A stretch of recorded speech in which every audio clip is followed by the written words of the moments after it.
अत्यंत सूक्ष्म आहे. मग ती दाखवायची असेल तर त्याच्या आधी म्हणजे समजा त्या चंद्रकोरीच्या पुढे जर आपल्याला झाड असेल, झाडाची एखादी फांदी आहे, तर त्या फांदीकडे आधी बोट करून सांगितलं की ही फांदी दिसते का तुला? तो पाहणारा म्हणतो हो.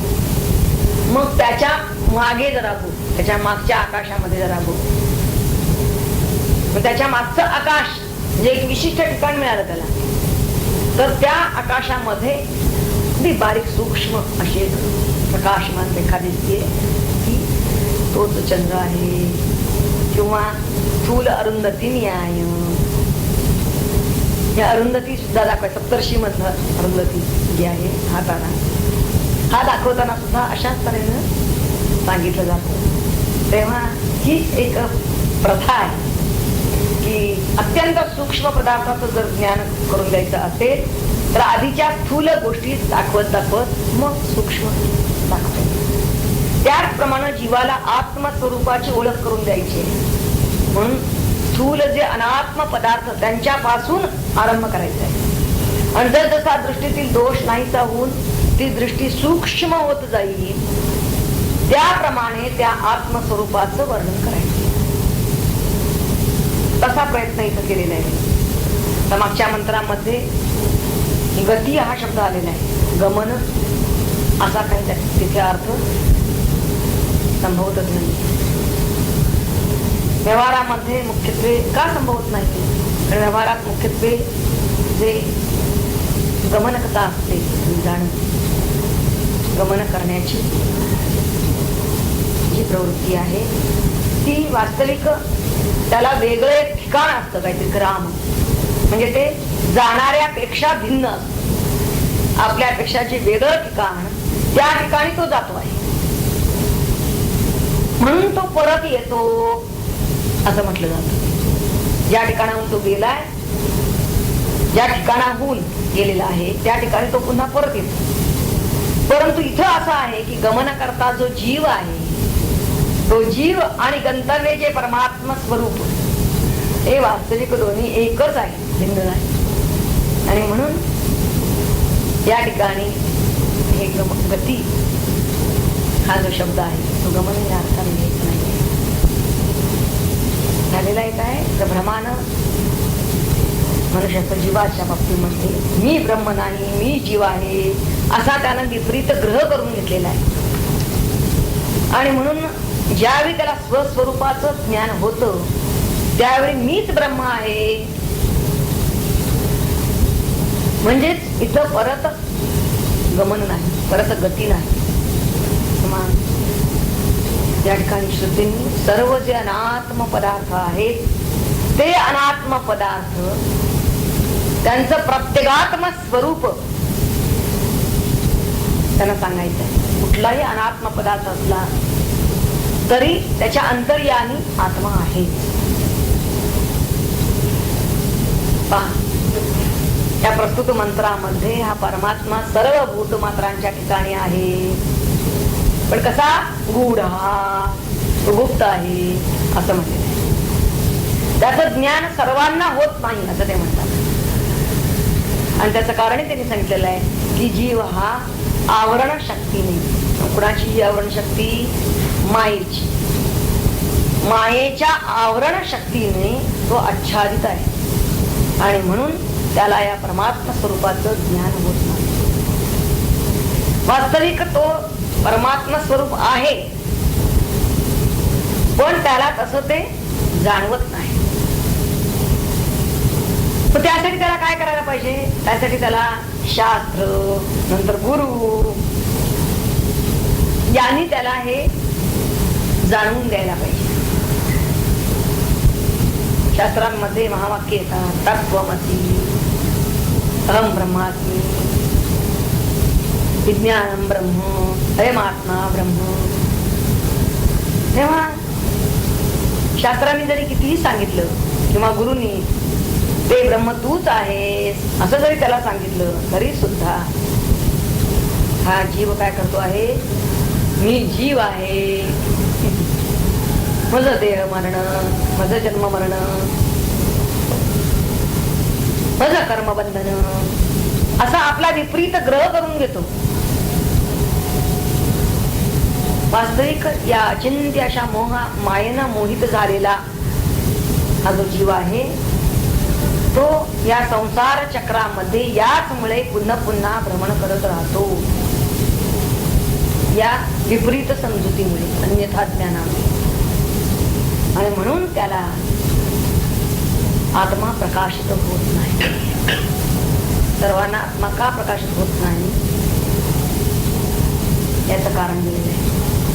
भगवंतही म्हणतात भगवद्गीतेमध्ये, नाहम प्रकाश सर्वस्य मोह माया समावृता. ज्याची बुद्धी असंस्कृत आहे त्याला आत्म्याचं ज्ञान होत नाही. बुद्धी बर का, अंतःकरण हा शब्द तुम्ही वापरता तर त्यात मन बुद्धी सगळे येतातच, मन बुद्धी चित्त. परंतु ज्याच्या अंतःकरणामधील हे सर्व दोष कल्मश, कुठले कुठले दोष आहे अंतःकरणाचे दोष मुख्य 3 आहेत. मल, विक्षेप आणि आवरण. मल म्हणजे पापमल, विक्षेप म्हणजे चंचलता आणि आवरण म्हणजे अज्ञानाचा. तर हे सगळे दोष निष्काम कर्मानुष्ठानानं कशानं दोष जातील अंतःकरणाचे हेही कळायला पाहिजे. आपण कर्मानुष्ठान ते कुठलं उचित, जी शास्त्रानं सांगितलेली आहे तीच कर्म करत असू आणि तीही निष्कामपणे करत असू तर आपल्या अंतःकरणामध्ये शुद्धी होते, पाप मला त्याला लागत नाही. आणि नंतर उपासना त्यानं करायला पाहिजे, म्हणजे विक्षेप हा दोष जातो. त्यानंतर शास्त्र आणि गुरु यांच्या उपदेशाने पुढचा टप्पा त्याचा येतो की शास्त्र आणि गुरु यांचा उपदेश, त्यामध्ये काय सांगितलेलं आहे त्यांनी वाक्य जी आहेत त्या उपदेशानं त्यानं आत्मज्ञानाला प्रतिबंध करणारे असे जे दोष आहेत ते त्यानं विचारानं नाहीसे करायचे. आणि अशी जी बुद्धी त्याची सूक्ष्म झालेली आहे, जिला एकाग्र बुद्धी म्हणलेलं आहे, तिला आता एक आत्म्याचाच वेध आहे, अशी ही एकाग्र झालेली आणि सूक्ष्म झालेली बुद्धी, या बुद्धीनं त्याला आत्मस्वरूपाचं ज्ञान होईल. आता या बुद्धी सूक्ष्म होण्याची ही प्रक्रिया आहे कशी, ती आम्हाला माहिती करून घ्यायला पाहिजे.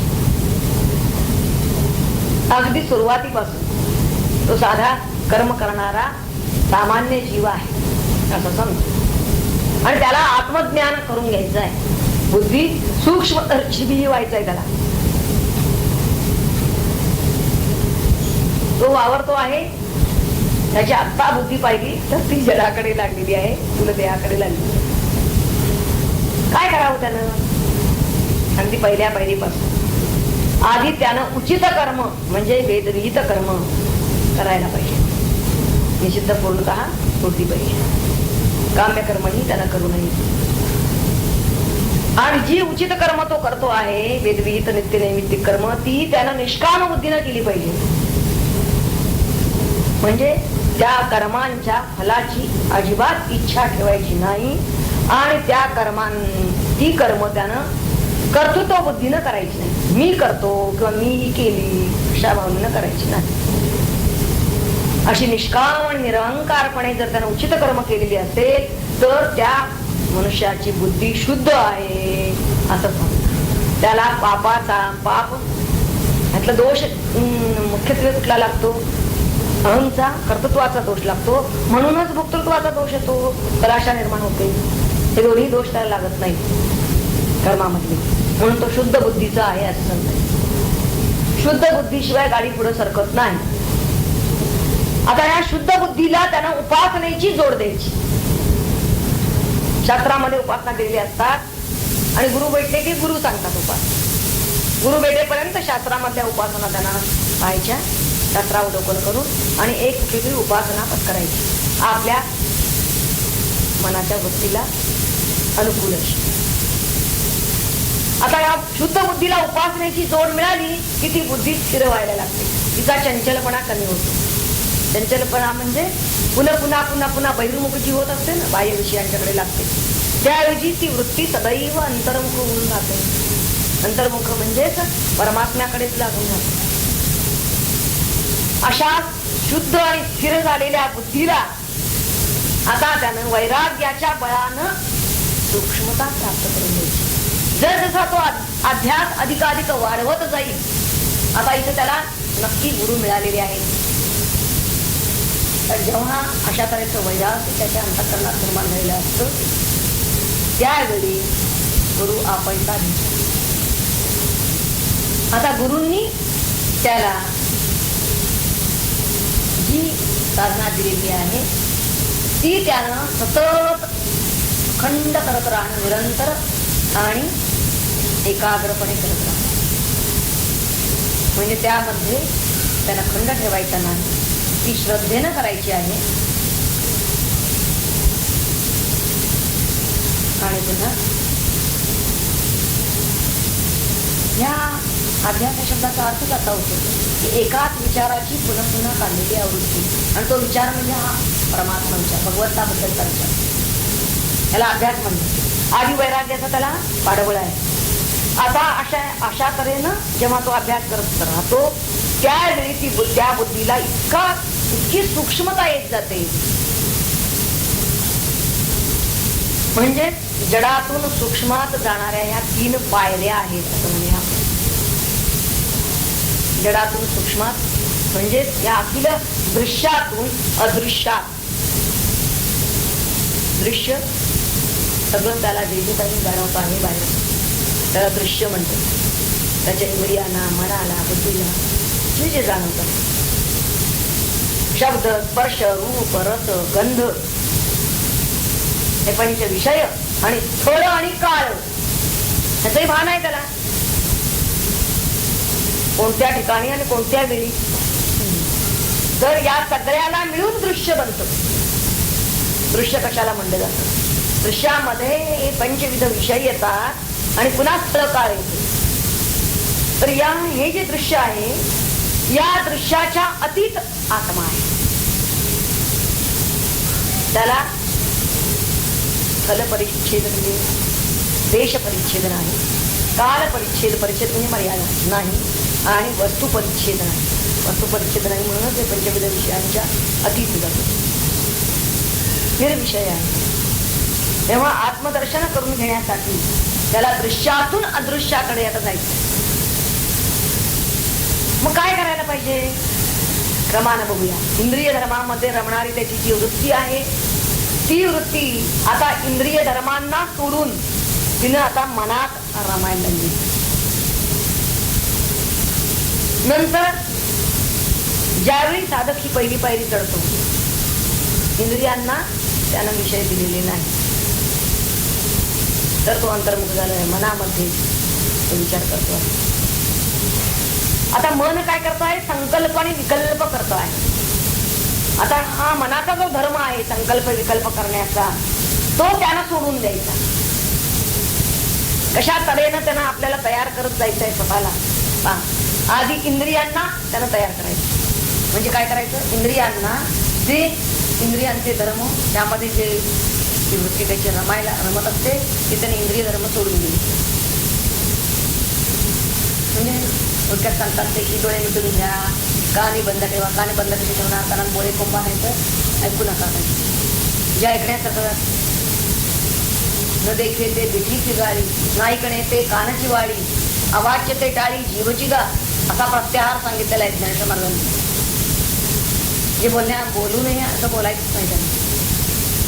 म्हणजे सर्व तऱ्हेचा हा जो संयम सांगत गेले, प्रत्येक इंद्रियाला असं नियत करत गेला. तसंच आता नंतर पुढचा टप्पा येतो. इंद्रिय निग्रह म्हणजे दम झाल्यानंतर पुढचा मनोनिग्रह क्षम येतो. मनात संकल्प विकल्प करणे हा धर्म तो त्यांना सोडून द्यायचा. कुठल्याही गोष्टीबद्दल आवडी ठेवायची नाही, नावडी ठेवायची. कुठल्याही गोष्टीबद्दल आसक्ती, रागी ठेवायची नाही, द्वेषी ठेवायची. हा मनाचा धर्म जो आहे तोच सोडून दिला. त्यामुळे काय होतं? तो बुद्धीच्या प्रांतात जातो. आता हा बुद्धीचा प्रांत त्यांना गाठला की दुसऱ्या पायरीवर तो आला.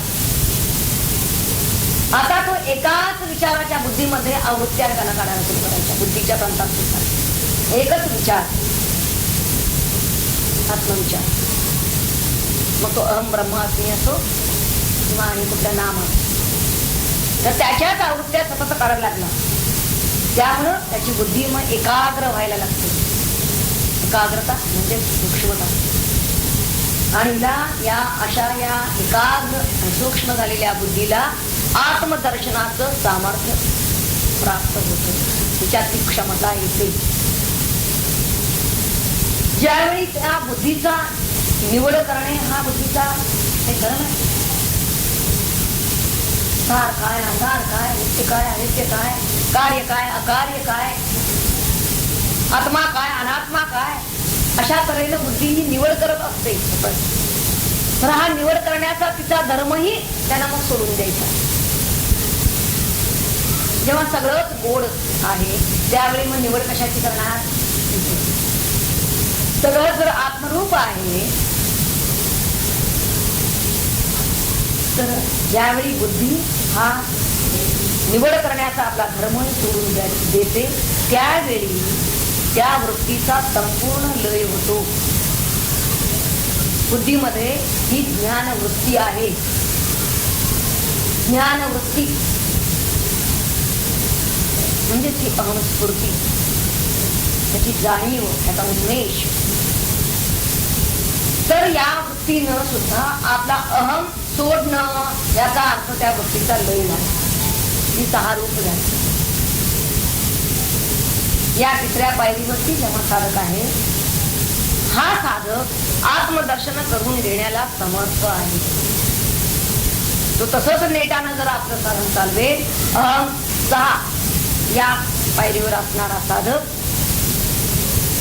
जेव्हा त्याचा अहम गळून पडतो त्यावेळी तो सहा रूप होतो. पण त्यासाठी त्याला अखंड, अविरत, दीर्घकाळ आणि प्रामाणिकपणे अभ्यास करावा लागतो. त्याचा ओंकार आणि सद्गुरु कृपेनं तो आत्मदर्शन करून किंवा आत्मरूप होतो. म्हणजे आत्मदर्शन करून देतो म्हणण्यापेक्षा, कारण करून घेणारा उरलेला नाही, ते द्रष्टाच नाही. तो ज्ञानरूप होतो. त्यामुळे ज्ञान करून घेतो म्हणता येत नाही. पण ह्यासाठी त्याला सातत्य, अखंड, दीर्घकाळपर्यंत त्याला हे साधन करायला पाहिजे आणि प्रामाणिकपणे करायला पाहिजे, मनापासून करायला पाहिजे. परमार्थामधला खरा अभ्यास हाच आहे. आधी प्राणलय, मनोलय आणि मग वृत्तीलय. आता तो कसा करावा हे पुढील मंत्रामध्ये सांगितलेलं आहे. तो मंत्र पाहूया. मंत्र 13वा.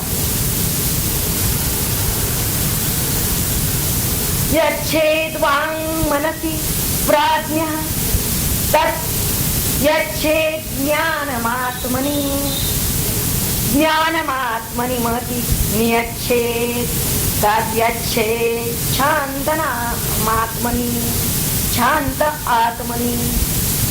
संधी झालेला आहे त्यामुळे शांत शांत. अन्वय असा आहे. प्राज्ञः वाक् मनसी अच्छे तत् ज्ञाने आत्मनि यच्छे ज्ञानम महती आत्मनि नियच्छे तत् शांते आत्मनि यच्छे. अर्थ काय पाहूया. विवेकी माणसाने प्राज्ञ वाक वाणीचा म्हणजे वाणी इत्यादी सगळं इंद्रियांचा. वाणीनं कर्मेंद्रिय, ज्ञानेंद्रिय सगळी आली. मनसी अच्छेद म्हणजे मनाच्या ठिकाणी लय करावा. सर्व इंद्रियांचा मनाच्या ठिकाणी लय करावा. पहिली तर म्हणजे त्या मनाचा ज्ञाने आत्मनी, ज्ञाने आत्मनी म्हणजे बुद्धीच्या ठिकाणी यच्छेद लय करावा. ज्ञानम त्या बुद्धीचा, महती आत्मनी म्हणजे महत म्हणजे हिरण्यगर्भाच्या ठिकाणी बुद्धीचा लय करावा. आणि तत् म्हणजे त्या हिरण्यगर्भाचा शांते आत्मनी अच्छेत, शांत स्वरूप आत्म्यात लय करावा. तर इथं मूळ पहिल्या चरणामध्ये मंत्रातल्या मनसी हा शब्द आलेला आहे. वास्तविक मनसी सप्तमीचं रूप आहे म्हणल्यानंतर हस्व पाहिजे ती, परंतु मूळ मंत्रामध्ये मनसी दीर्घ घेतलेला आहे. हा छांदस पाठ आहे लक्षात. पुढे वाक हा शब्द आलेला आहे. तिथे आधी वाक या एकाच इंद्रियाचा त्याने उल्लेख केलेला आहे, परंतु इंद्रियांच्या सर्व इंद्रियांच्या उपलक्षणात तो आलेला आहे. म्हणजे त्यांना सर्व कर्मेंद्रिय त्या इंद्रिय आपण गृहीत धरायची त्या शब्दात.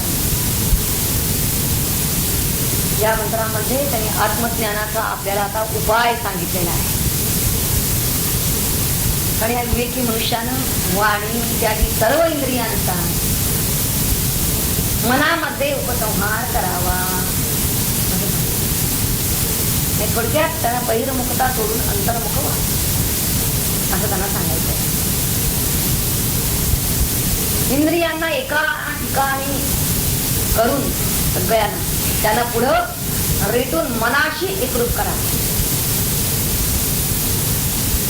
सर्व इंद्रियांचा व्यापार मनपूर्वक असतो, म्हणून त्या मनाचा प्रकाशरूप आत्म्यात पुढे म्हणलंय तरी ज्ञाने आत्मन प्रकाशरूप आत्म्यात म्हणजे बुद्धीत उपसंहार करावा असं ते सांगतात.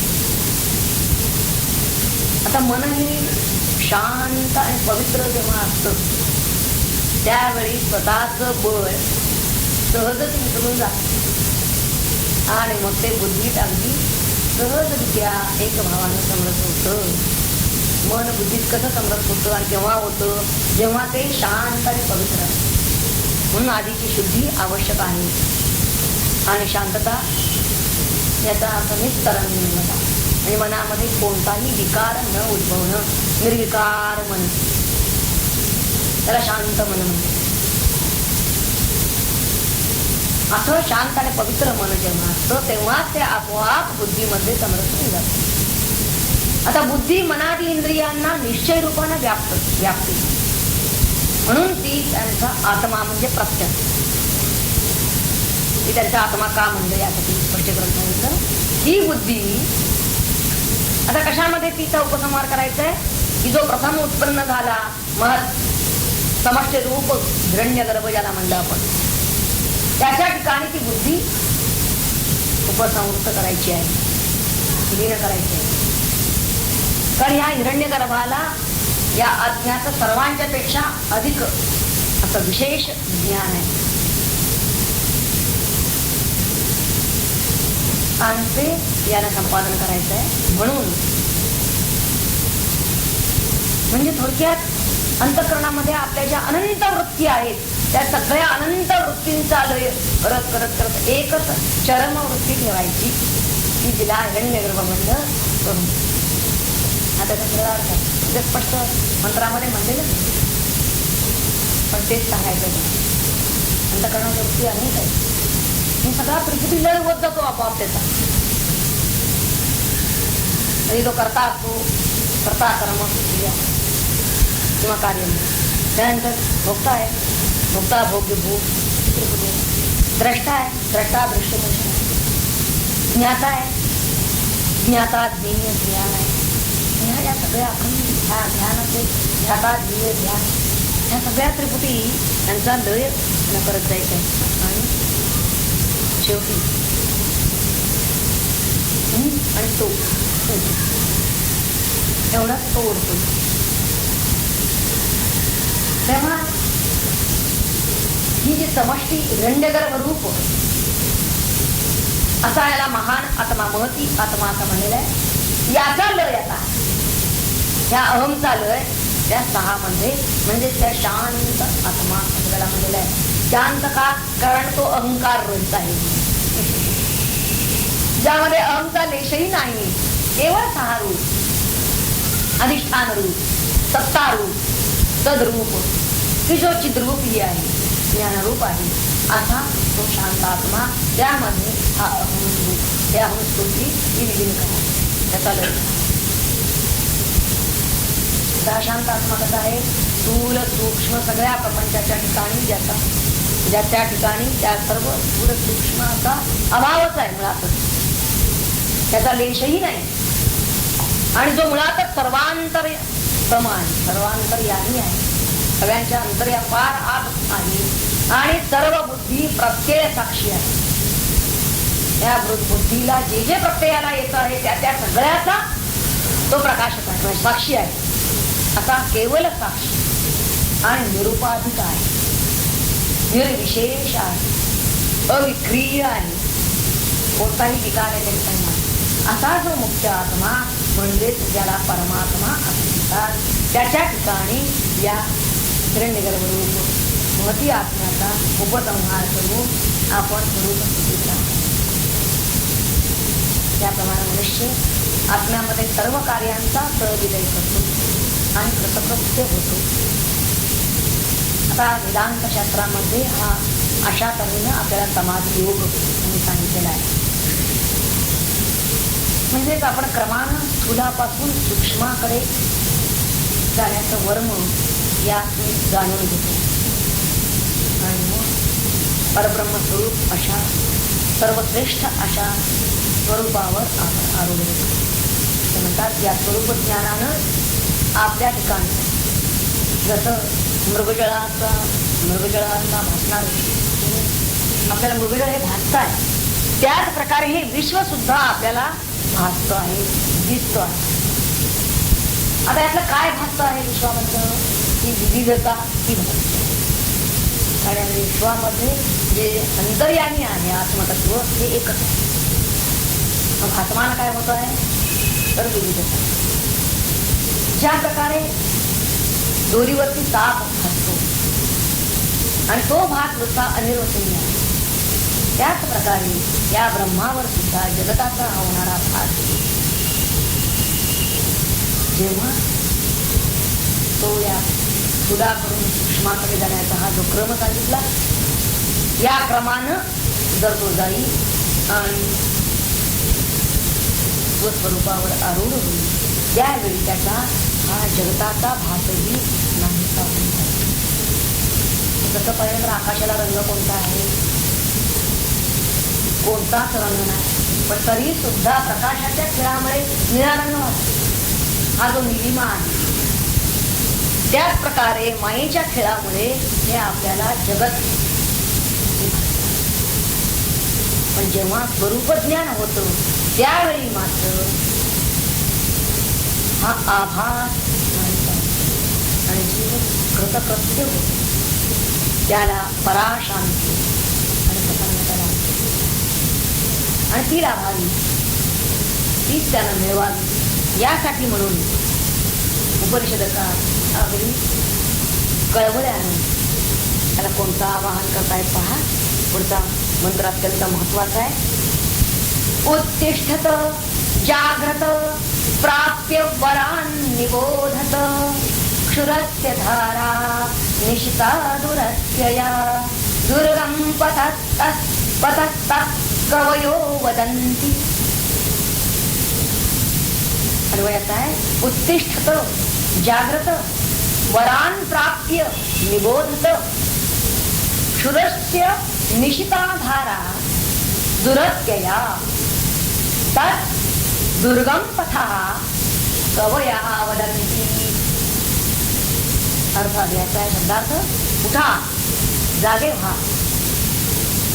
श्रेष्ठांकडे म्हणजे आचार्यांकडे जाऊन बोल करून घ्या.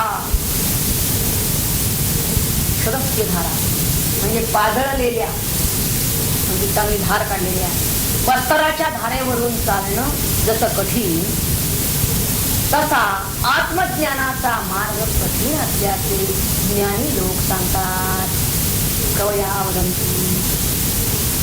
कवी म्हणजे कालदर्शी. जीवाच्या उद्धारासाठी यमराज इथे अत्यंत ओजस्वी शब्दामध्ये कळवळून आवाहन करतायत. उत्तिष्ठत जागृत. महाअनर्थकारी अशा या अविद्या निद्रेमध्ये निजलेले आणि क्षणभंगूर संसाराचं स्वप्न पाहणारे जीव, अशा जीवांनो उठा, जागे व्हा. आणि सद्गुरूंना शरण जाऊन त्यांच्याकडून बोध प्राप्त करून त्यानुसार साधना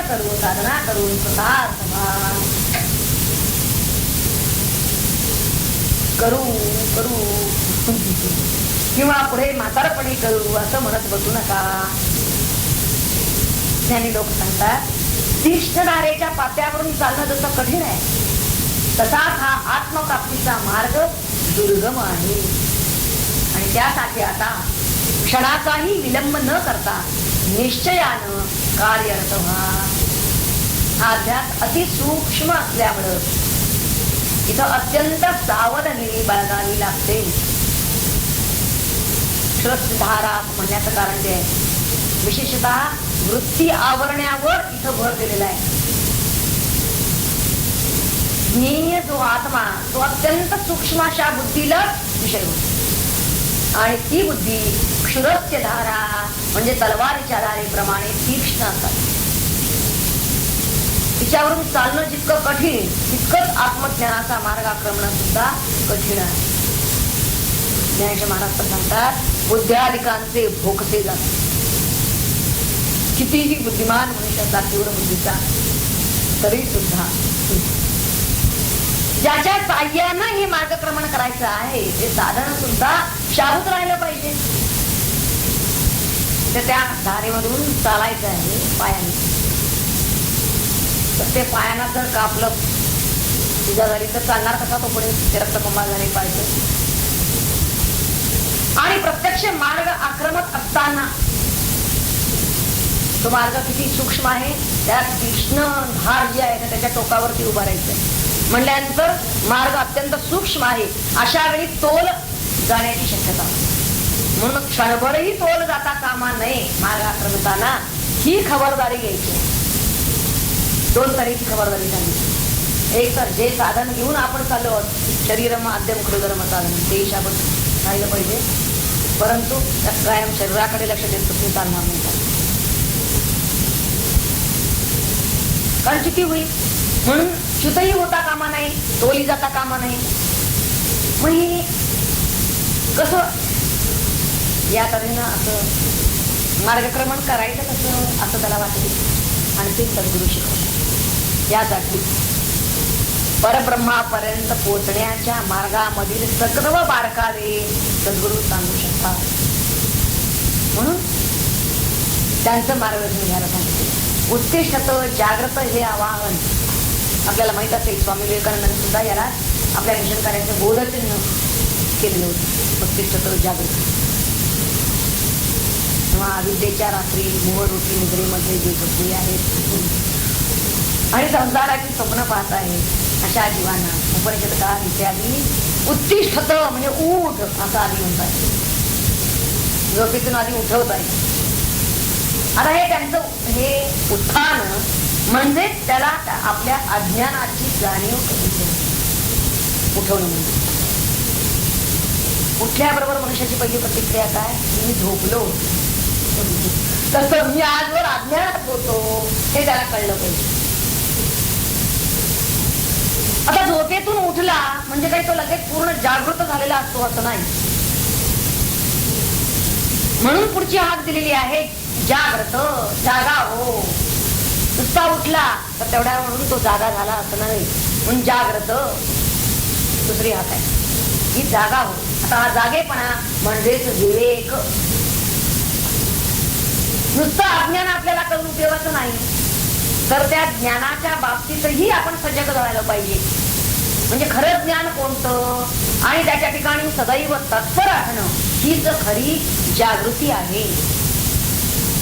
तेव्हा आत्मजागृत जीव याला जागा झाला असं म्हणता येईल. कारण तो ज्ञान जागृत झालेला आहे. खऱ्या ज्ञानाची आता त्याला जिज्ञासा निर्माण झालेली आहे. आणि ते ज्ञान कुठं मिळेल आणि कसं मिळेल यासाठी तो आता धडपडतो आहे. म्हणून त्यासाठी उपनिषदकार पुढे सांगताय की वरान प्राप्य निबोधत. वरान वर म्हणजेच श्रेष्ठ श्रेष्ठ पुरुष कोण ज्यांनी हे आत्मज्ञान प्राप्त करून घेतलेलं आहे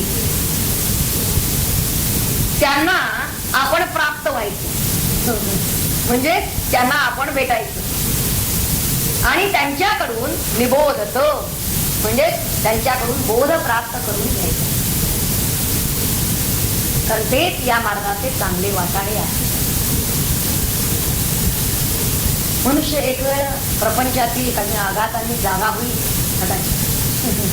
काहीतरी आघात झाला, पण हे तात्पुरतं इतकं जागा होणार असतं की अशी तात्पुरती जाग इथं अपेक्षित नाही. कारण कदाचित ती एखादी क्षणिक उर्मी असेल, त्याची एखादा क्षणिक भावावेश असेल, पण या भावावेगातून तो बाहेर आल्यानंतर पुन्हा तो कदाचित निद्रित होण्याचा संभव आहे.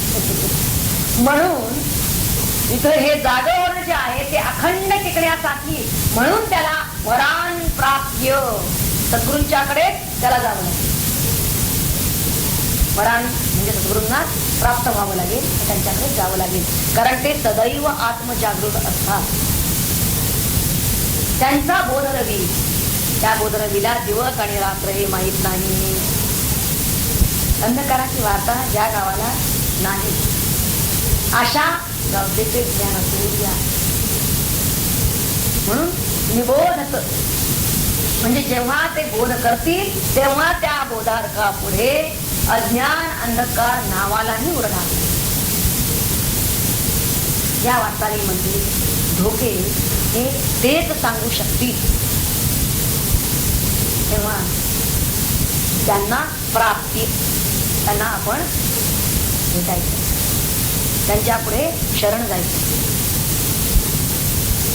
आत्मसंयमनाचे धडे तेच देऊ शकतात. च्युतीपासून शिष्याला सर्वथैव तेच वाचवतील. तेव्हा तेच आपले पथप्रदर्शक नव्हे सांगाती होती. तेव्हा दुर्गम असा हा मार्ग सुद्धा आक्रमण त्याला मग साथ देऊन जाईल. हा मार्ग सर्व अवस्थामध्ये आणि सर्व परिस्थितीमध्ये अगदी काटेकोरपणे आक्रमावा लागतो. नाहीतर मी करत होतो साधना, परंतु हे पुढ्यात आलं, मग ते पुढ्यात आलं, अशी परिस्थिती उद्भवली, मग त्याची उद्भवली. इथं ते म्हणतात सर्व अवस्थामध्ये, सर्व अवस्था म्हणजे देहाच्या, मनाच्या, बुद्धीच्या कुठल्याही, तो तरुण असो, बाल असो, वृद्ध असो, कोणतीही अवस्था असो, किंवा जागृती असो, स्वप्न असो, सुप्ती असो, कोणत्याही अवस्थेमध्ये आणि कोणत्याही परिस्थितीमध्ये, परिस्थिती कोणतीही जरी निर्माण झाली तरी सुद्धा त्यानं तो काटेकोरपणानंच आक्रमला पाहिजे. जसं गुरुनी सांगितलेलं आहे तसाच आक्रमला पाहिजे. आणि हे सांगण्यासाठी इथं त्यांनी क्षीरस्य धारा म्हणजे त्या तीक्ष्ण धारेची उपमा दिलेली आहे. तिथं आपण आपल्या मनानं सूट घ्यायची नाही, म्हणून क्षीरस्य धारा. काटेकोरपणा कुठं पाहिजे साधनेमध्ये सांगायचं. म्हणून अत्यंत कठीण असा हा मार्ग आहे असं ते म्हणतात. पण कठीण असला तरी तो अशक्य मात्र नाही. त्रिकालदर्शी मुनींनी तो आक्रमलेला आहे म्हणून कवया वदंती. ज्याने आक्रमलेला आहे, ज्याने आचरलेला आहे त्यांना सांगण्याचा अधिकार आहे. तेव्हा त्या त्रिकालदर्शी मुनींची साक्ष इथं यमधर्माने काढलेली आहे. यमधर्म असं म्हणत नाही की मी सांगतो, ते म्हणतात की अनेक त्रिकालदर्शी मुनी त्यांनी आम्हाला असाच सांगितलेला आहे. ते असं म्हणतात, विनम्रपणे सांगितलं.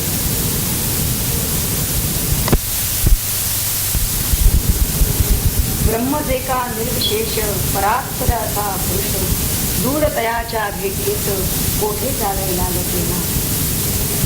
हा सर्वही विश्वात भरून आहे ओतप्रोत, एकही याच्या विरहित वस्तू नाही. हा सर्वांच्या अंतर्यामी वात करी न होता कमी. मानव जास्ती म्हणे मी ते तो आहे हा. परी योग मायेमुळे रूप याचे झाकले गेले, देणे हा ना कुणा खरे गुप्त असे हा सर्व. खऱ्या रत्नाचे ते ज्ञान होते ना पारखता विण, रसिक असल्या वाचून मर्म कळेना साधला. उमद नव्हे लावण्याची दृष्टी जैसी बालकाची, महती वा उदात्ततेची कळत नाही. उघड विसते सौजन्य गडविष्ठाची नसे मान्य, पराक्रमी वीर धन्य कधी देवा वाटतो सुगरणीचे कौशल्य जाणे भोगता जोखंदळ आचरणी काय निर्मळ कळे केवळ चिंतात खमंगाची ज्या आवडी धारोष्णाची ज्ञान भोगी भडकतेने होऊन वेळी रम्यतेची मुखे कला तसेच या आत्म्याप्रती असताही हृदय क्रांती लोक कोणी न जाणती बाह्यांगाची दुर्ज्ञान त्यांचा विषय लंबटपणा बोथट करी संवेदना मग तयाची जाणवे ना अति कधी सूक्ष्मता भावा खोदायाची महितल उपयोगी ना जसे मुसळ आत्मदर्शनी निष्फळ तशी दयांची झडप अधिकाधिक सूक्ष्माकडे जाणे दयाची आवडे असे जिज्ञासू फार थोडी पाहू शकते आज्ञा विवेक आणि विरक्ती तीक्ष्णता आणि बुद्धिप्रती मग झिंजू शकते ती आवरणाची माई निसण्यावरी वरती घातलेले तीक्ष्ण शस्त्र जशी चाले कठीण फळाची काढी दिली तसे होत त्या बुद्धी रजतमाचे अनिवार बुद्धीवरती चढले खर त्या योगाने परात्पर आत्मा गणे अदृश्य परी साधनेचे संस्कार बुद्धी प्रती आणि ती धार जाऊन मग ती आर पार वेद घेई आत्मा म्हणून साधनेचा क्रम तुझे राखावा उत्तम करून फार परिश्रम साधावे हे यत्नाने इंद्रियावरी नियंत्रण साधकाचे असावे पूर्ण विषयोन्मुखता जाणून वळवावी ती माघारी विविध विषयी आकर्षण जडून दावे इंद्रियगण परिप्रेरणा मनातून मुळामध्ये मिळते त्या हे लक्षात आल्यावरी मनाबोधणे परोपरी जेणे उमगेल अंतरी स्वरूप श्रेय प्रियाचे विषय भोगाचा अतिरेक इंद्रियांचे हे ना सुख मना असे त्याची तटक म्हणून ओढ भीती मन होता सावधान इंद्रिये होती मनी लीन प्रेरणा संपल्या कारण बहिर्मुखता निरीक्षया निर्लोभता मनीची फार काळ टिकत नाही चंचल आणि दुराग्रही राहते ते स्वभावाने म्हणून स्वाधीन बुद्धीचे सूत्र करावे मनाचे कारण त्याच्या चंचलतेचे हीच आहे अधिष्ठान बुद्धीचा निर्णय घेऊन दुराग्रही होते मन आवडीचे समर्थन हीच करीते चित्ताच्या मन निर्लोभ होता क्षणी बुद्धी उजळे विवेकानी विवेकाच्या सिंहासनी ज्ञान विराजे श्रेयाचे श्रेयाच्या या प्रकाशात स्थिरावते तद चित्त असे विवेकी बुद्धीत मनालीन करावे बुद्धीस देतो प्रेरणा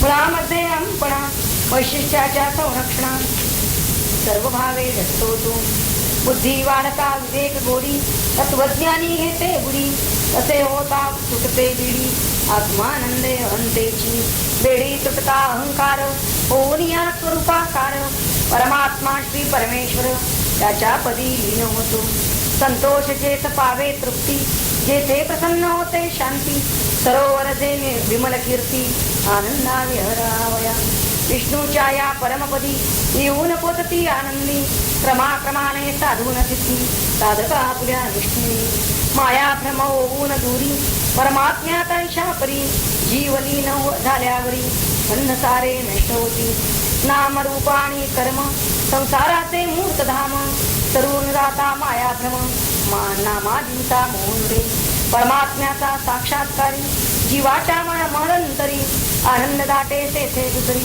वृत्ती काही होते शिवरूपे नांदतो जीव भोग सुखाची सरे हाव आता न लवही संभव या दुःखाच्या स्पर्शात सौख्य सुदेच्या सरोवरी जीव सर्वदा क्रीडा करी प्रारब्ध बापडे काठावरी तिष्ठे दीन होऊन अरे देव लोकातही लाभायचा होत नाही भावयासिया निग्रही श्रद्धा लागे तुझ्याकडे तिसऱ्या वराच्या संदर्भाने कदिले जे मी तुला तुझ कारणे बऱ्याचशा विस्ताराने तुझ्या अपेक्षेपेक्षाही तदनुसार केल्या कृती नचिकेत्यातून निश्चिती कृतार्थ होती परितगती असा विश्वास आहे मला म्हणून या आता परत जाऊन या भूलोकात जिज्ञासू सज्जनाकत आदेश हा सांग माझा उठा लोक हो व्हावे जागे सर्व आळसा सारून मागे राहून विरही संत संगे ज्ञान मिळवा आत्म्याचे असे न करता सावध कोणी न होती प्रबुद्ध महती मायेची अगाध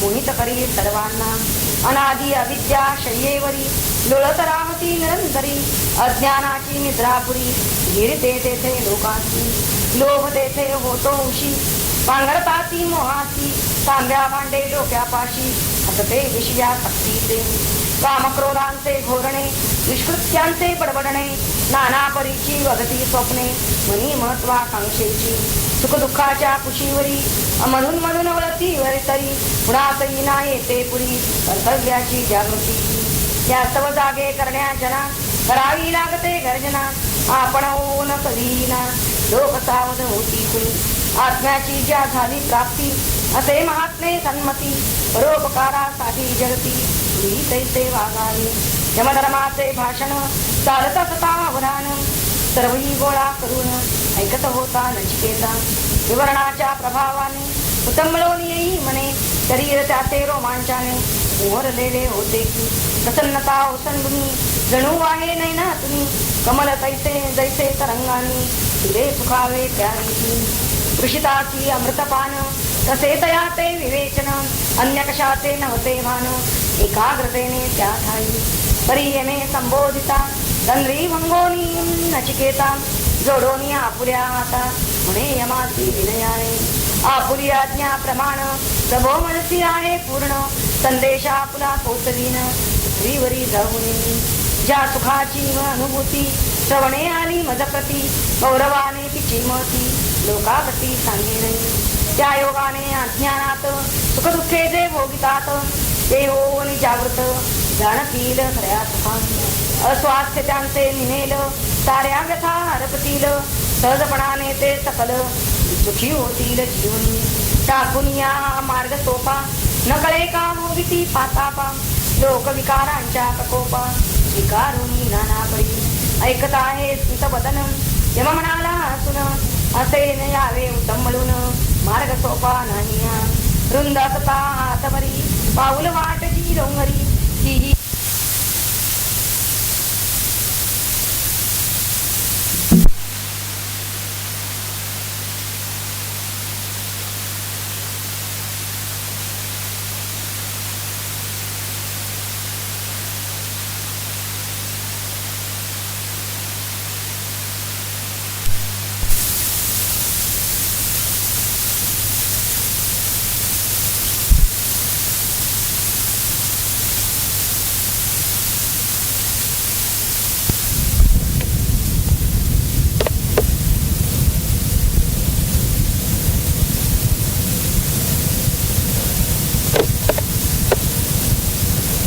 मग शस्त्राची तिखट धार पंत तथा दुस्तर कष्ट जीवा होती फार या मार्गाने चालताना तत्ववेत्ते थोरत ज्ञानी असेच म्हणती निदानी कारण पूर्णपणे त्यांनी ती जाणली मानवाची धनेषणा दारेषणा सूक्ष्म चिवट लोकेषणा यांनी मानवाच्या मना पुरे असते जिंकलेली इंद्रियांना विषयावरी हा ओळाचे भारी आणि वाटते अहंकारी हेच आहे सारे अहंकार प्रभावाने तरी याचीच समर्थने बुद्धी नाना प्रकाराने कठीणतेने भारले तिथं आधी पुन्हा न कळते ऐकावेही न वाटते ऐकताही ते न पटते बुद्धी प्रति मोहाने आणि क्वचित पटले तरी स्वीकारावे न वाटे तरी मनाचे चंचल भारी विकारताही टाकून रे या योगानेच उघड मार्ग होता अवघड चालणे होते भारी जड या मार्गाने जीवाची अनाचारे रोगी होती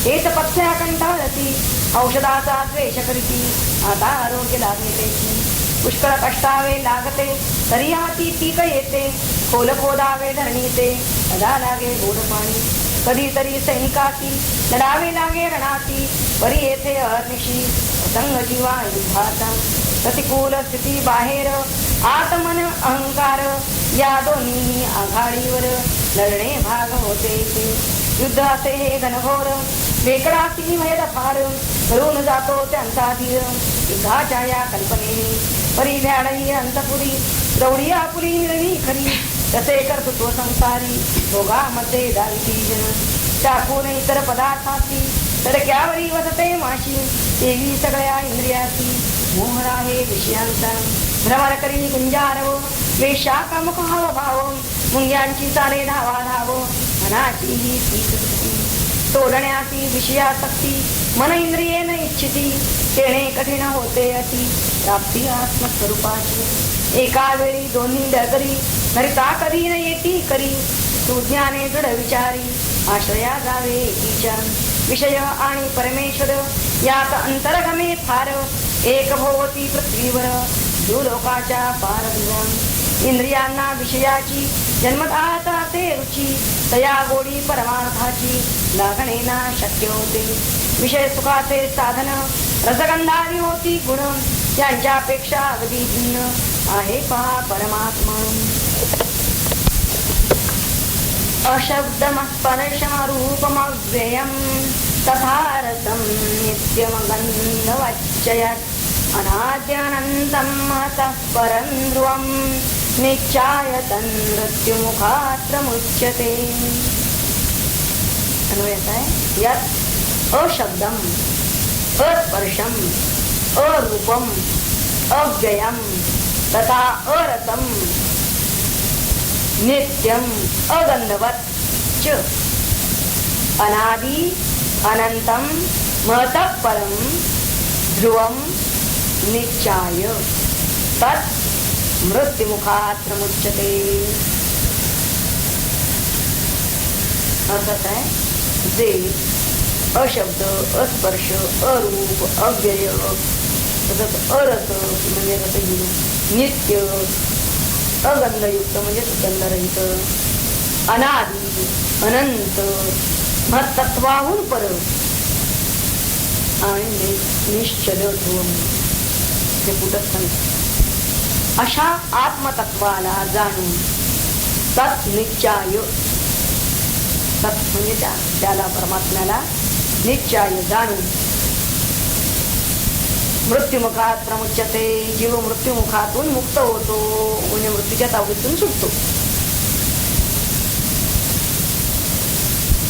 त्या तत् त्या परमात्म्याचं स्वरूप कसं आहे हे आधी सांगितलं आणि ते सगळं नकारार्थी सांगितलं आहे. काय नाही म्हणजे तो आहे असं सांगितलं वर्णन करताना सगळ्याला लावलेला आहे कशा कशाचा अभाव करायला पाहिजे.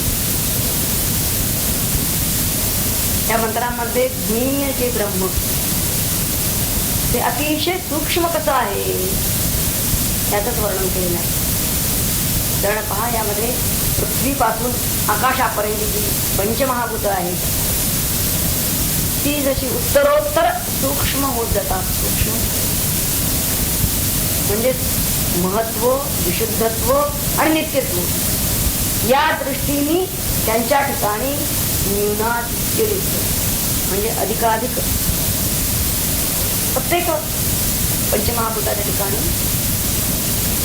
जे गुण आहेत म्हणजे पंच विषय शब्दस्पर्श रूप रसगंध तर त्या क्रमाक्रमाने तसे कमी कमी होत गेलेली आहेत.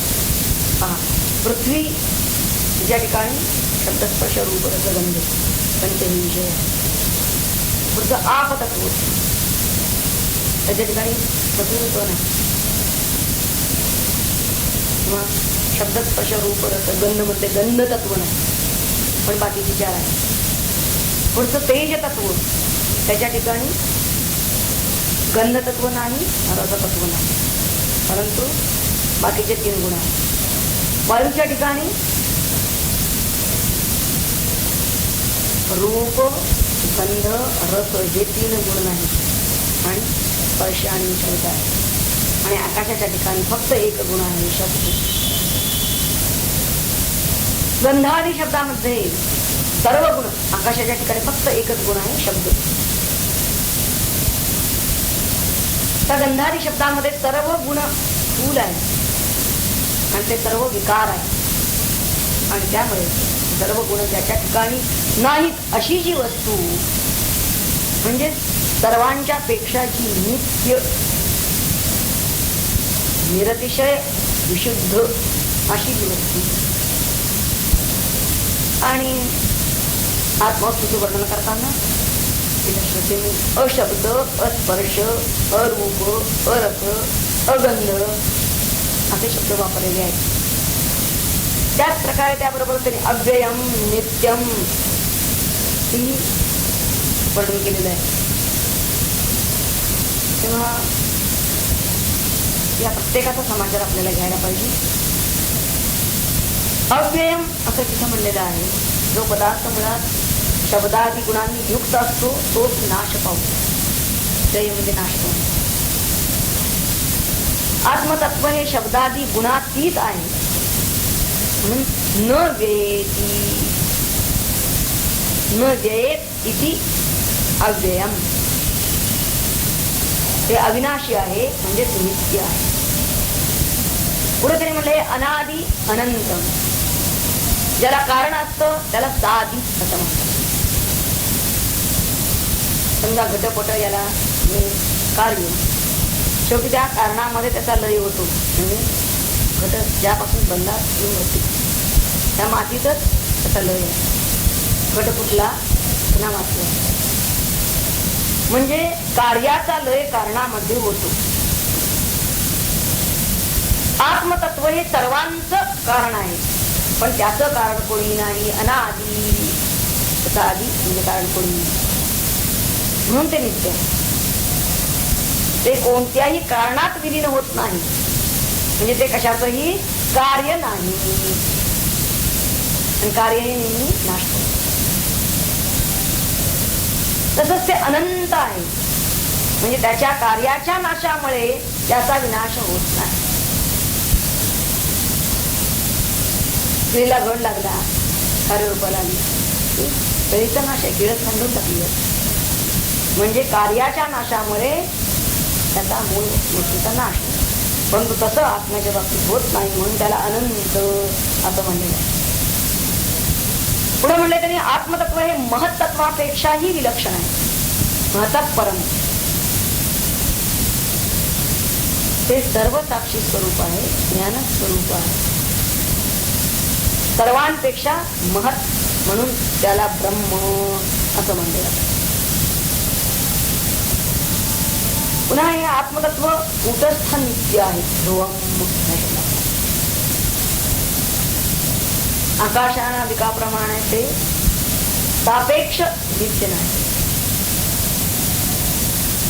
यावत काल स्थायी नित्यत्व किंवा परिणामी नित्यत्व त्याच्या ठिकाणी नाही, तर अचल असं कूटस्थ नित्य आहे. आणि असं हे आत्मतत्व ज्याला समजलं तो मृत्युमुखापासून, म्हणजे मृत्युमुख विनाशी म्हणजे अविद्या कर्मरूप असा संसार, त्यापासून तो मुक्त होतो. थोडक्यात त्यांना सांगायचंय की आपल्याला आत्मज्ञान अवश्य मिळवायला पाहिजे. त्या मंत्रामध्ये आत्म्याचं त्याने आधी अनिर्वचनीय स्वरूप स्पष्ट केले आणि त्यासाठी त्यांनी नकारात्मक भाषा वापरलेली आहे. आत्मा वाच्य नाही, वर्णन करून सांगता येणार आहे, पण तरी सुद्धा इथं त्याचं वर्णन केलेलं आहे. त्याचं स्वरूप वर्णन ते कोणत्या भाषेत? नकारात्मक भाषेत. अशब्द म्हणजे ध्वनी रहित, अस्पर्श म्हणजे स्पर्श न करता येण्यासारखा, अरूप म्हणजे रूपहीन, अगंध म्हणजे ज्याला गंध नाही असा. अशा नकारात्मक शब्दामध्ये त्यांनी आत्म्याचं अतींद्रिय स्वरूप आपल्याला इथं वर्णन करून सांगितलं.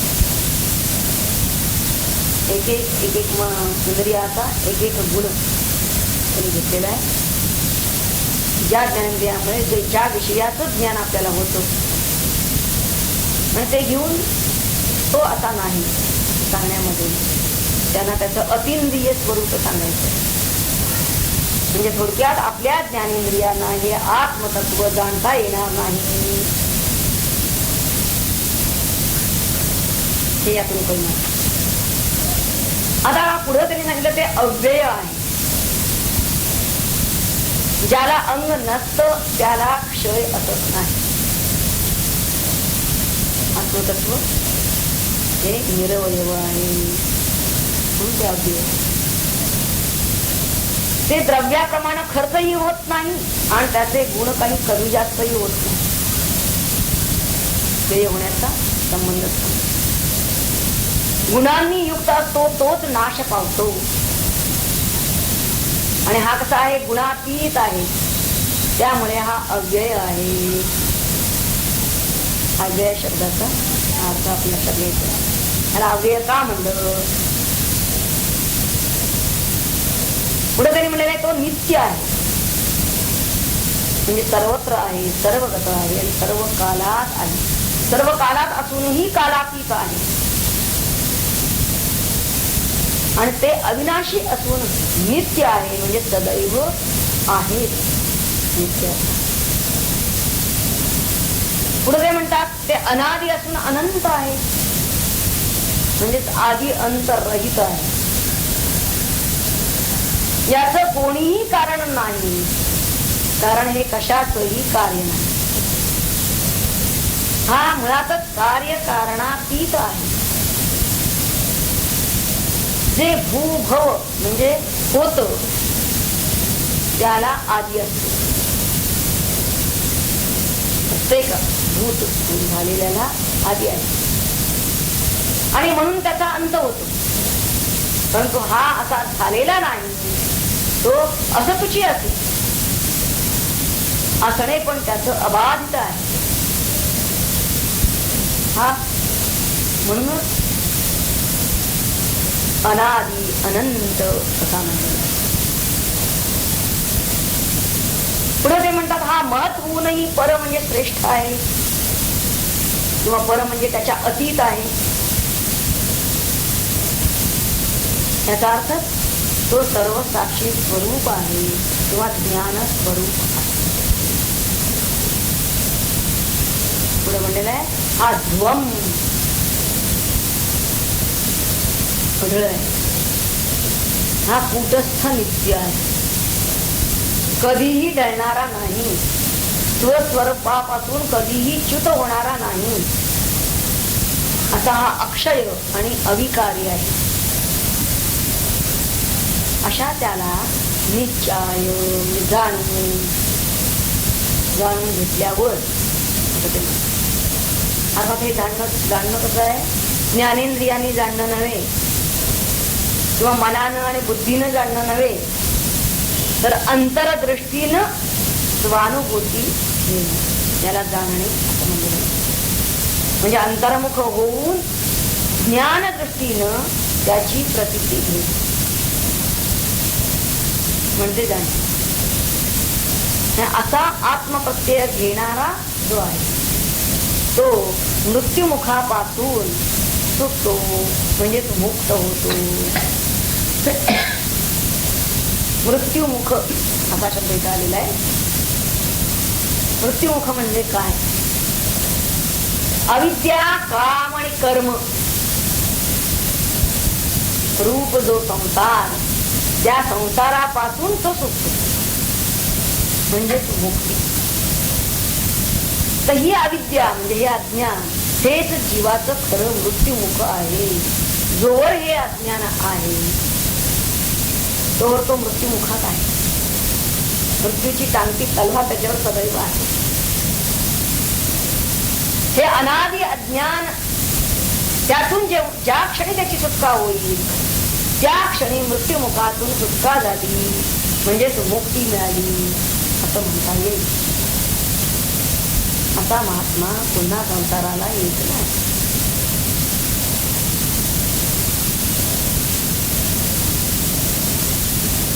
पुढच्या 16व्या मंत्रामध्ये धर्म म्हणताय वास्तविक पुढचे जे 2 मंत्र येतात ते आतापर्यंत यमक आणि नचिकेता यांचा जो संवाद झाला त्या संवादाचं महात्म्य किंवा फल सांगणार असे 16 आणि 17 हे 2 मंत्र आहेत. नाचिकेतमुपाख्यानम् मृत्यु प्रोक्तं सनातनम् उक्त्वा श्रुत्वा च मेधावी ब्रह्मलोके महीयते. नाचिकेतं मृत्युप्रोक्तं सनातनम् उपाख्यानम् उक्त्वा श्रुत्वा च मेधावी ब्रह्मलोके महीयते. अर्थ असा आहे, नचिकेत्यानं प्राप्त केलेले नाचिकेतन आणि मृत्यूने सांगितलेले आणि सनातनम म्हणलेलं वैदिक असल्यामुळे चिरंतन टिकणारे, चिरकाल टिकणारे हे उपाख्यान, 3 वल्लींचं जे उपाख्यान सांगितलं आतापर्यंत, ते उपाख्यान आपण गुरुमुखातून ऐकल्याने आणि इतरांना सांगितल्याने काय होईल? असा जो कोणी सांगणारा, ऐकणारा आणि सांगणारा महाबुद्धिवान साधक असेल, मेधावी म्हणले त्याला, तो ब्रह्मलोके महीयते, तो ब्रह्मलोकात पूज्य होतो, महिमा पावतो तो ब्रह्मलोकामध्ये. तात्पर्य सर्वांचा आत्माच होऊन उपास्य होतो. ह्या प्रस्तुत मंत्रामध्ये आत्मज्ञानाचं महत्व सांगितलेलं आहे. नचिकेतानं यमापासून प्राप्त करून घेतलेली ही विद्या किंवा हे उपाख्यान 3 वल्ली असलेले हे सनातन आहे, म्हणजे वेदांनी सांगितलेलं आणि चिरंतन आहे, चिरकाल टिकणारं असं हे ज्ञान. हे ज्ञान आपण आधी आचार्यांच्याकडून ऐकून आणि मग जे ब्रह्मजिज्ञासू असतील त्या ब्रह्मजिज्ञासूंना सांगून असं करणारा त्याला मेधावी असं म्हणतात. आचार्यांनी जरी सांगितलं तरी ते ग्रहण करणं, त्यासाठी त्याची मेधा पाहिजे आणि ग्रहण केलेलं पुन्हा हृदीत ठेवून ते दुसऱ्याच्या ठिकाणी प्रबोध करणं, त्यालाही मेधा पाहिजे. असा जो कोणी मेधावी असेल तो हे केल्यामुळे, काय केल्यामुळे, त्यानं आधी बोध करून घेतला आणि मग नंतर प्रबोध केला. या गोष्टीमुळे तो ब्रह्मलोकात गौरविला जातो. काय फळ मिळतं त्याला मी सांगितलं. कशासाठी आपण हा यमनचिकेता संवाद अभ्यासायचा? आणि नुसता आपल्याला समजला म्हणून नुसता त्यांनी सांगितलंय की तो आपल्याला आपण समजून घ्यायचा, आपला तर उद्धार करून घ्यायचा, पण अनेक जीवांना उद्धार करण्यासाठी यमनचिकेता संवादाचं महात्म्य या मंत्रामधून त्यांनी आपल्याला सांगितलं. हा संवाद आपण गुरुमुखातून आधी श्रद्धेनं ऐकायचं आणि मग हे ज्ञान आपल्याला झालं की मग तो इतरांना आपण सांगायचा. जेव्हा तो ब्रह्मविद आधी होतो तेव्हा तो ब्रह्म होतो. आधी तो ब्रह्म जाणतो आणि नंतर ब्रह्मविद होतो. ब्रह्म आणि ब्रह्म जाणणारा ब्रह्म होतो. आता मेधावी जगद्वंद्य ठरतो. देवी त्यांना आता इथं ब्रह्मलोके हा शब्द आलेला आहे. ब्रह्मलोक या शब्दाचे शंकराचार्यांनी 2 अर्थ सांगितले. ते म्हणतात विश्व निर्माण करत्या ब्रह्म्याचे जग म्हणजे ब्रह्मलोक हा एक अर्थ आहे. ब्रह्मदेवाचे जग म्हणजे ब्रह्मदेव ज्या लोकात राहतो असा ब्रह्मलोक किंवा सत्यलोक त्याला म्हणतात. आणि दुसरा असा अर्थ आहे की स्वयंप्रकाशित ब्रह्म, त्या ब्रह्मरूपी लोक याचा अर्थ इथं प्रकाशरूप, प्रकाशरूप होऊन राहणं, स्वयंप्रकाश होऊन राहणं म्हणजेच ब्रह्म होऊन राहणं. हे दोनही अर्थ या ठिकाणी संभवतात. ज्यानं ज्या उपनिषदाच्या पहिल्या 3 या उपनिषदांच्या पहिल्या 3 वल्लींचं पठण केलेलं आहे, गुरुमुखातून ऐकलं आणि पठण केलं स्वतः, आणि ते पठण केलेलं पुन्हा दुसऱ्याला शिकवलं. त्या 3ही वल्ली म्हणजे संपूर्ण कठोपनिषद. असा जो कोण असेल तो ब्रह्मलोकाला जातो आणि तिथं त्याला अतींद्रिय सुख मिळतं. कठोपनिषदाच्या या पहिल्या 3 वल्ली ते म्हणतात की त्यांचं स्वतः पठण करून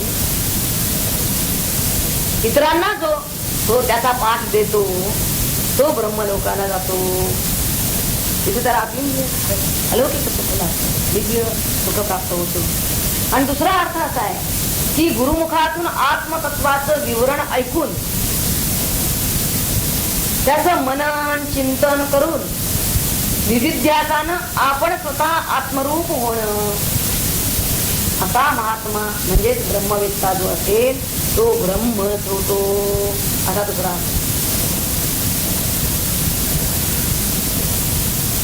तेव्हा या मंत्रामधून आपल्याला आतापर्यंतच्या कठोपनिषदाचं फळ दिलं, सांगितलं की आतापर्यंत कठोपनिषद आपण का अभ्यासायचं. तेच पुन्हा 17व्या मंत्रामध्ये पुढे त्यांनी सांगितलेलं आहे, अधिक स्पष्टीकरण केलेलं आहे त्याचं. यैमं परमं गुह्यं श्रावयेत् ब्रह्मसंसदि प्रयतः श्राद्धकाले वा तदानन्त्याय कल्पते तदानन्त्याय कल्पते.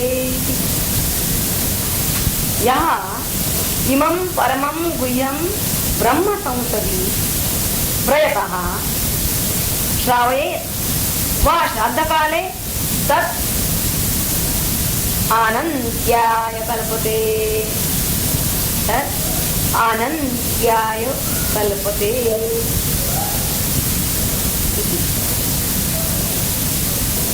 तिरुप्ती आलेली आहे. अर्थात बघूया शब्दाचं. जो कोणी हा परमगुह्य, इमं परमं गुह्यम म्हणजे अतिशय गुप्त ठेवण्यास योग्य असा ग्रंथ ब्रह्मसंसदी म्हणजे ब्राह्मणांच्या सभेमध्ये, ब्रह्मजिज्ञासूंच्या सभेमध्ये शुचिरभूत होऊन प्रयतः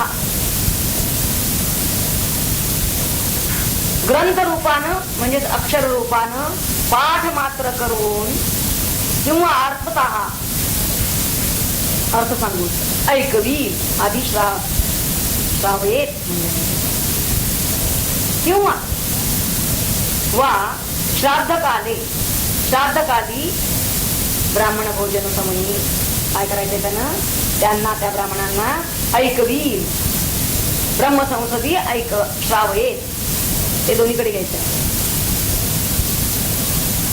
त्याचे काय होते ते श्राद्ध किंवा ते त्यानं जे ऐकवलेलं आहे याचं फल काय अनंत अनंत्याय अनंत फल देण्यास समर्थ होते. म्हणजे ते त्याचं कर्म ते अनंत फल त्याला देण्यास कल्पते म्हणजे समर्थ होते.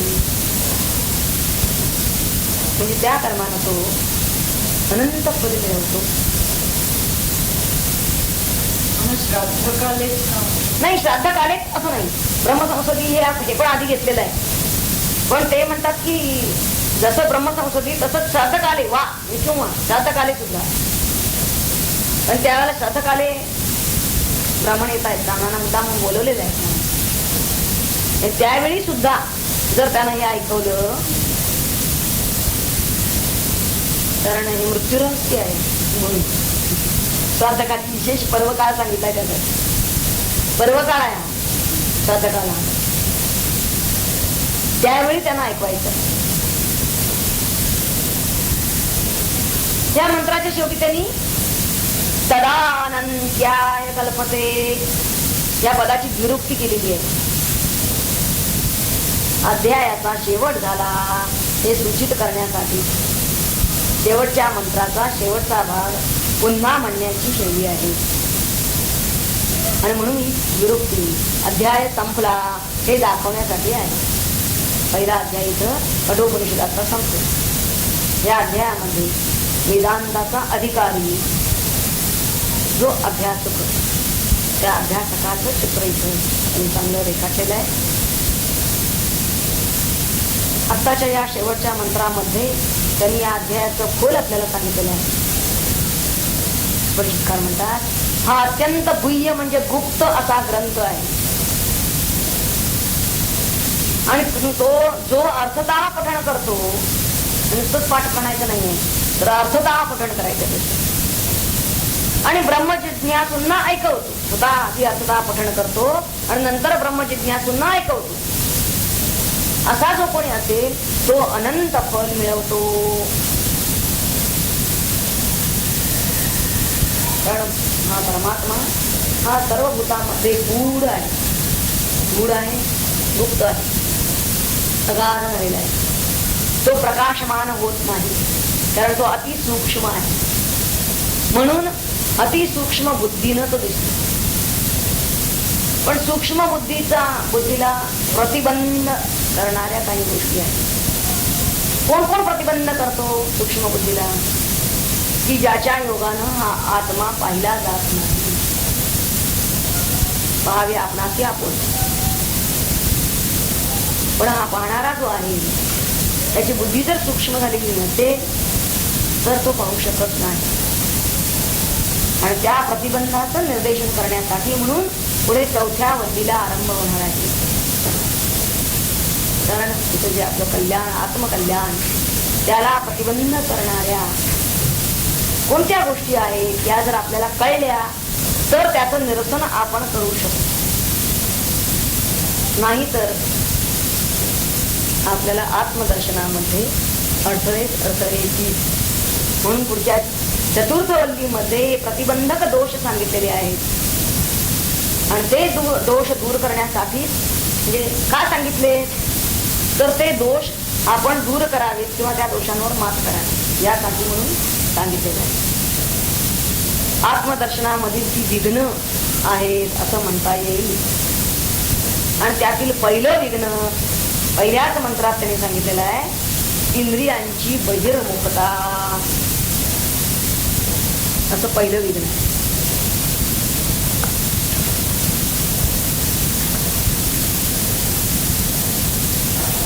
थोडा भाग त्याचा घेऊ आज आणि मग मागच्या झालेल्या मंत्रांना असं वाचू. 4th वल्ली 2य अध्याय. मंत्र पहिला आहे असा, परांची खानी व्यतृणात् स्वयंभू तस्मात् परां पश्यति नान्तरात्मनि कश्चित् धीरः प्रत्यगात्मानमैक्षत् आवृत्तचक्षुरमृतम् इच्छन् अमृतत्वम् इच्छन् असा संदेश. परांची खानी व्यतृणत् स्वयंभू तस्मात् परां पश्यति अंतरात्मन चित्नु कश्चित् धीरः प्रत्यगात्मानम् ऐक्षत् आवृत्तचक्षुः अमृतत्वम् इच्छन्.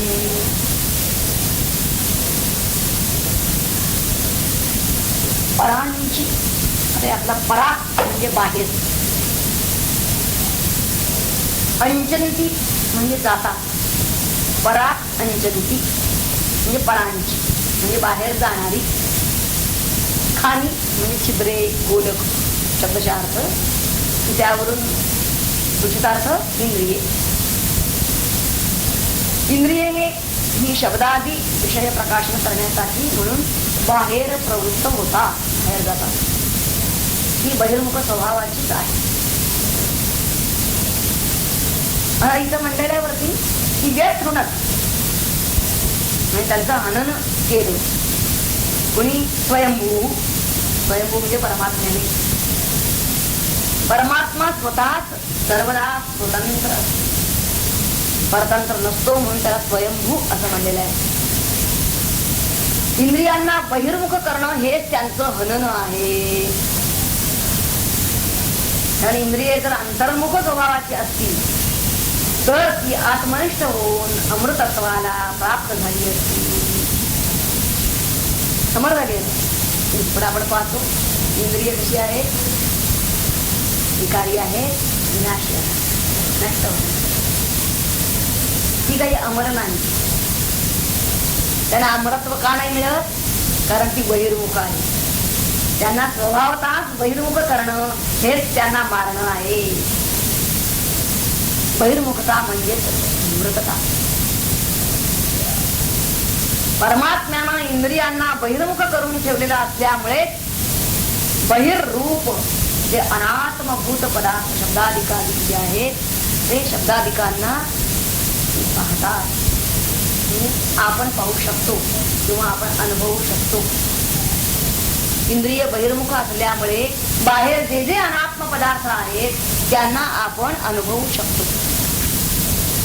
पण अंतरात्म्याला पाहू शकत नाही. इंद्रिये बाहेरचं पाहू शकतात पण अंतरात्म्याला ती पाहू शकत नाही, कारण त्यांची बहिर्मुखता. पण एखादा कोणीतरी बुद्धिमान विवेकी असा कश्चित धीरा तो मात्र प्रत्येक आत्म्याला पाहतो. तो कसा पाहतो? आवृतश्चक्षुः, म्हणजे ज्याची श्रोत्रादी सर्व इंद्रिये, चक्षु या एका शब्दात बाकीचं सगळं आलं, सर्व विषयापासून परतलेली आहेत. आवृत परतलेली आहेत इंद्रिय, विषयांच्या पासून इंद्रिय ज्याची परतली आहेत, म्हणजे जो अंतर्मुख झालेला आहे. बाह्य विषयालोचन परायण होणं आणि प्रत्येक आत्म्याला पाहणं, या दोन्ही गोष्टी भिन्न आहेत, दोन ध्रुवांसारख्या. एका वेळी एकाच माणसानं हे दोन्ही करणं शक्य नाही. एक तर तो बाह्य विषय लोचन करत असेल किंवा तो अंतर प्रत्येक आत्म्याला पाहत असेल. तेव्हा महत् प्रयासानं आपण स्वाभाविक प्रवृत्तींचा निरोध करून, कारण मुळात त्या इंद्रियांना सवय कशी लागलेली आहे? बाहेर लावण्याची. एखादा बुद्धिमान प्रत्येक आत्म्याला कशा रीतीनं पाहतो? तर अमृतत्व म्हणजे अमर धर्मत्वाची इच्छा धरून. तो इच्छा कोणती करतो? मला अमर व्हायचं, अर्थात मोक्षाची इच्छा. हे आत्मदर्शनाचं निमित्त आहे. स्वाभाविक बाह्य अनात्म दर्शन ही अविद्या आणि बाह्य विषय तृष्णा यांनी मात्र आत्मदर्शनाला प्रतिबंध केलेला आहे. या मंत्रामधून त्यांना काय सांगायचं आहे की बाहेरचं जे जे काही आपण पाहतो आहोत, बाह्य अनात्मदर्शन सगळं घेतो आहोत ते, आणि ते पाहावं अशी आपल्या ठिकाणी असणारी विषय तृष्णा हीच आपल्याला आत्मदर्शनाला प्रतिबंध करते. आणि हे प्रतिबंध दूर करणारा जो धैर्यवान आहे तो मनुष्य प्रत्येक आत्म्याला पाहू शकतो, आपल्या अंतर्यामी असणाऱ्या परमात्मा, ज्याचं अंतःकरण त्यासाठी अत्यंत सुसंस्कृत झालेला आहे.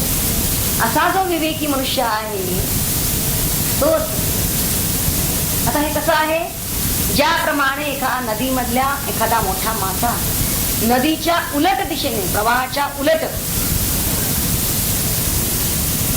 नदीचा प्रवाह तोडून वर जातो, त्याप्रमाणे स्वाभाविक जो विषय प्रवाह तो अधोगतीला चाललेला आहे त्याचा प्रतिरोध करून तो आत्ममुख अंतःकरण वृत्तीनं आपला प्रत्येगात्मा पाहण्यासाठी, म्हणजे साक्षात्कार करून घेण्यासाठी जो समर्थ होतो,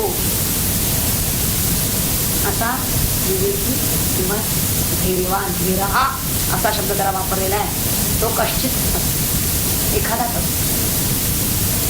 आत्मा असा शब्द वापरलेला आहे. त्या आत्मा शब्दाची सुद्धा 4 अर्थ आहेत. आपनोति इति आत्मा, आदत्ते इति आत्मा, अस्थि इति आत्मा आणि अतती इति आत्मा. आत्म्याचे सोपाधिक आणि निरुपाधिक असे हे निर्वचन आहे किंवा सांगणं आहे. ते पहिले 3 जे आहेत ना ते सोपाधिक आहेत, सोपाधिक त्याचं वर्णन करणारे आहेत.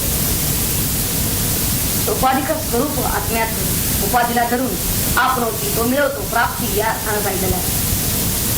आदत्ते दान देणं सगळं जे जे काही आहे. आदत्ते तो देतो, स्वतःच स्वतःला देतो, दान करतो, स्वतःच स्वतःची प्राप्ती करून घेतो. परंतु शेवटचा जो आहे अतती इति आत्मा, सगळ्याला व्यापून आहे, सर्व चराचरात आहे, हे त्याचं निरुपाधिक स्वरूप जे आहे, निरुपाधिक स्वरूप. आणि आधीचं जे येतं ते सुषुप्ती, स्वप्न आणि जागृती या दृष्टीमध्ये, या दृष्टीनं इथं 3 तऱ्हेनं त्याचं त्यांनी वर्णन आधी केलेलं आहे. मूळ त्यातला श्लोक असा आहे, यच्चाप्नोति यदा दत्ते यच्चास्ति विषयानिह. सरळ तरी विषयानिह म्हणलेलंच आहे की आपनोती, आदत्ते आणि अत्ती हे सगळं विषयांच्या बाबतीत. पण यच्चास्ति संततो भाव तस्माद आत्मे कीर्त्यते. जो अतती हा जो भाव आहे त्याचा, हा तेवढा मात्र खरी त्याची आत्म्याची कीर्तते. त्याचं वर्णन जर खरं करायचं असेल तर अतती इति आत्मा, सगळ्याला व्यापून आहे तो आत्मा, असंच करावं लागेल. या मंत्रावरचं अधिक विवेचन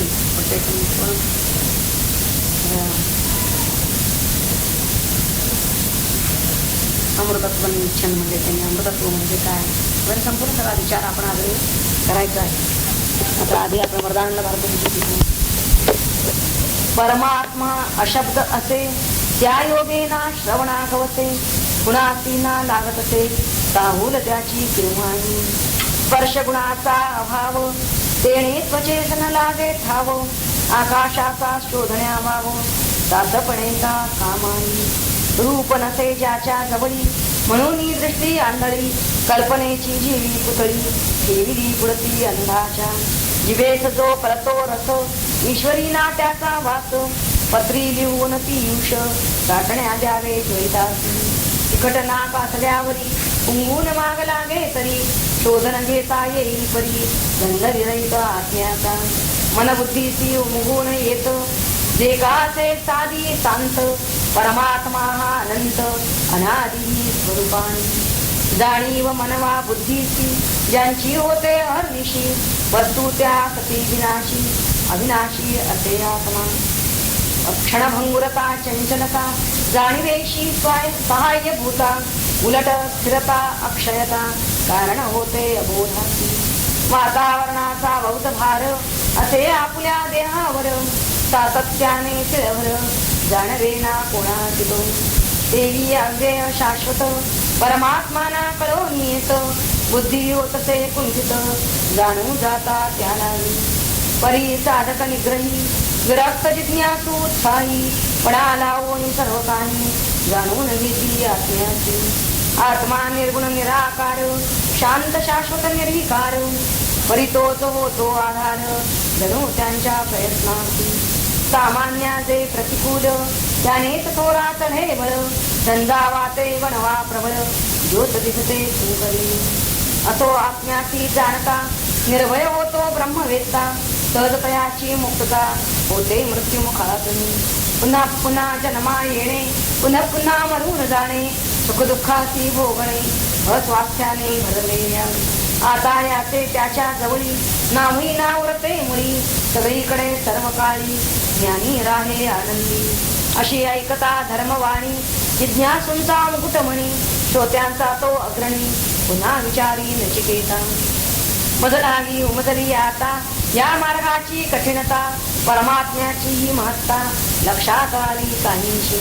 परी शंका एक मनी, उपजे आपल्या विवेचनी, तिचे आपणा सोडून समाधान शोधू.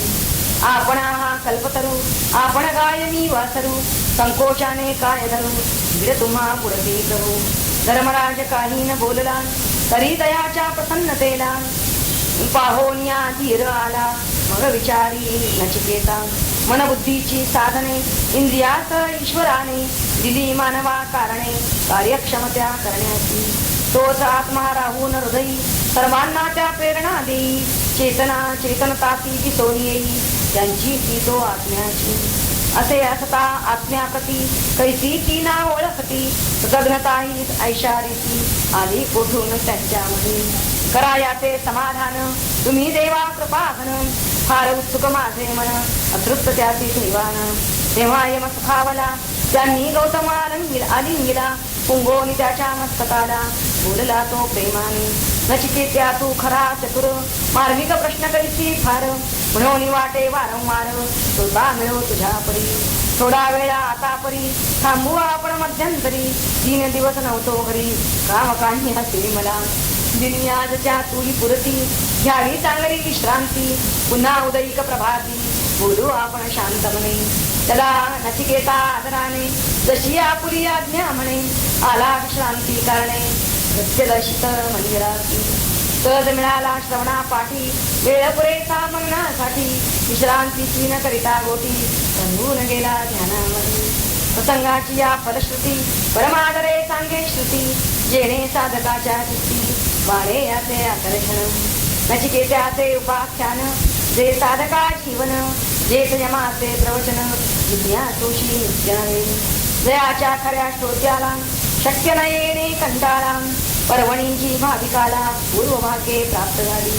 दिव्योदात्त ही कथा सावधान करून चित्ता, कुणी सांगता वा ऐकता कल्याण त्याचे साधून दे. कुणी पुरुष बुद्धिमंत नीट घेई हे ध्यानात, त्यावळे तो सन्मानित होई ब्रह्मलोकात. परमगुह्य हे आत्मज्ञान त्याचे करावे कीर्तन, सवेत जेथे विद्वज्जन बसले आधार धर्माचे. साधकाली जरी कुणी ऐकविल हे आदरानी, तरी त्या पार पुण्यानी अनंत फला मिळवितो. पतना येण्याची निश्चिती दोनदा हे सांगे श्रुती, गायले ते यथामती अनंताने तुझ्यापुढे. निद्रा उगीच घेऊन थोडी मनन चिंतनी रात्र काळी, हीच उत्कर्षाची शिडी क्षीण त्याचे वाटला ना. प्रातःकाली दुसरे दिनी नित्य कर्मावर कोणी, निमंत्रणाची उत्सुक मनी करीत होता प्रतीक्षा तो. त्याच्या उदात्त हृदयात प्रसन्नता होती विशेष, घेतला त्याने प्रातराश कामधेनूच्या दुधाचा. तोच धाडिले बोलावणे यमे कुमारा कारणे, श्रवणातुरहा विनयाने यमाजवळी येई स्वरे. प्रेमवरे अभिवादन करी चरणाती स्पर्शून, उभा ठाकला कर जोडून यमापुरती नम्रतेने. यमे तयासी दोन्ही करी आलिंगिले धरुणी उडी, दिव्य सुखासनावरी वैतरी त्या आग्रहाने.